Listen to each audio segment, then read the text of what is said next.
12वीं सदी तक नालंदा विश्वविद्यालय दुनिया भर में शिक्षा का सबसे बड़ा केंद्र था। इस विश्वविद्यालय में देश के ही नहीं विदेशों से भी अलग अलग हिस्सों से छात्र पढ़ने के लिए आते थे। जापान, चीन, कोरिया जैसे देशों से छात्रों का यहाँ आना और यहाँ शिक्षा ग्रहण करना ये बताता था कि नालंदा की विरासत कितनी खास थी। नालंदा विश्वविद्यालय के बारे में जो खास बात कही जाती है वो ये कि यहाँ 9 मंजिली एक लाइब्रेरी थी जिसमें लाखों किताबें थी और बख्तियार खिलजी ने जब इस विश्वविद्यालय को ख़त्म करने के आदेश दिए और पुस्तकालय में आग लगाई गई तो उन किताबों को जलने में 3 महीने लग गए, जिन्होंने कहीं न कहीं नालंदा विश्वविद्यालय की विरासत को अपने में समेटे रखा था। 3 महीने तक लाइब्रेरी में आग लगी रही और उसके बाद जाकर के वो आग कहीं बुझ पाई। एक बार फिर से उसी प्राचीन नालंदा विश्वविद्यालय के गौरव को वापस लाने की कोशिश हुई है। वर्तमान में नालंदा विश्वविद्यालय फिर से खड़ा है और प्रधानमंत्री नरेंद्र मोदी ने इसे और गौरवशाली बनाने का संकल्प सामने दिया है।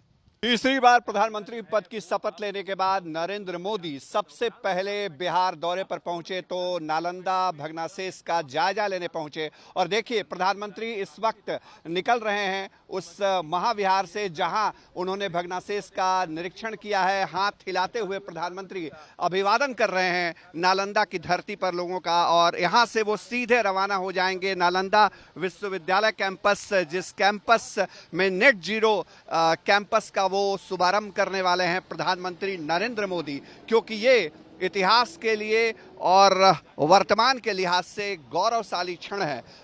जो 800 साल बाद नालंदा विश्वविद्यालय का गौरव है वो लौट रहा है और प्रधानमंत्री खुद इसके गवाह बन रहे हैं, क्योंकि नालंदा की विरासत कहीं न कहीं बिहार को एक नई पहचान देगी।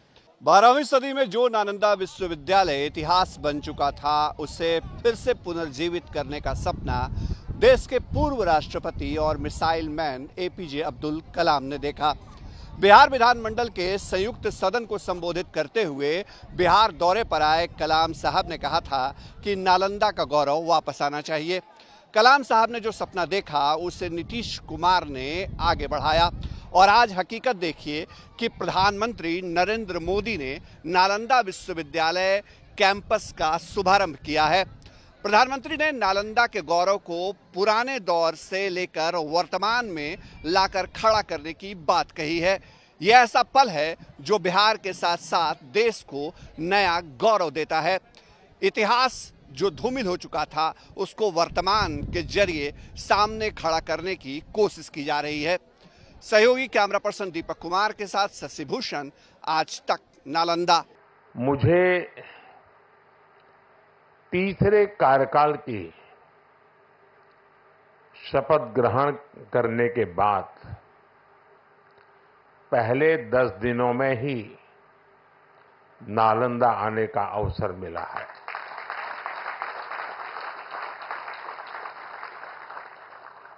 ये मेरा सौभाग्य तो है ही। मैं इसे भारत की विकास यात्रा के एक शुभ संकेत के रूप में देखता हूं। नालंदा ये केवल नाम नहीं है, नालंदा एक पहचान है, एक सम्मान है। नालंदा एक मूल्य है, नालंदा एक मंत्र है, गौरव है, गाथा है। नालंदा है उद्घोष इस सत्य का कि आग की लपटों में पुस्तकें भले जल जाएं, लेकिन आग की लपटें ज्ञान को नहीं मिटा सकती।